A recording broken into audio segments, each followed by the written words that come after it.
தமிழிலே இம்மை மறுமை என்று திருக்குறளில் திருவள்ளுவர் சொல்கிறார். இம்மை என்றால் இப்பிறவி, மறுமை என்றால் வரும் பிறவி, இறந்த பிறகு ஒரு பிறவி இருப்பதாகவும் அந்த பிறவிதான் மறுமை என்று திருக்குறளில் திருவள்ளுவர் சொல்கிறார். கர்மா என்ற ஒரு சொல்லும் இருக்கிறது, திருவள்ளுவர் சொல்வதில்லை. அப்படி ஒரு சொல் வடநாட்டிலிருந்து வந்திருக்கிறது. கர்மா என்பது ஒரு தொழில், ஒரு செய்கின்ற செயல்தான்.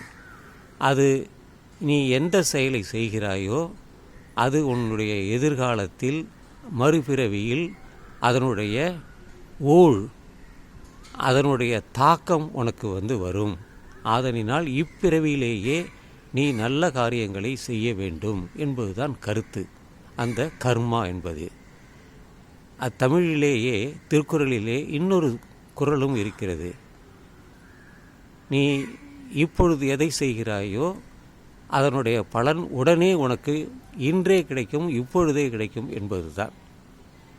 எனவே மறுமையில் எப்போவோ நடப்பது நமக்கு தெரியாது. ஒரு மனிதன் இறந்து போன பிறகு அவன் என்ன நடக்கும், எங்கே போவான் என்று எதுவுமே தெரியாது. ஒன்று எரிக்கப்படும் அல்லது புதைக்கப்படும், அதுதான்.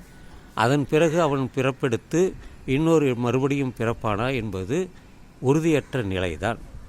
சொல்வார்கள், எல்லோரும் அப்படி இருப்பதாக சொல்வார்கள், இம்மை மறுமை.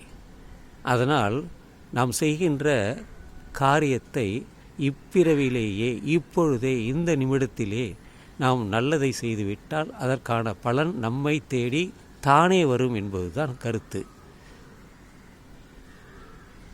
அந்த திருக்குறள் பாடல் எனக்கு ஞாபகம் வரவில்லை, அதை பிறகு நான் சொல்கிறேன்.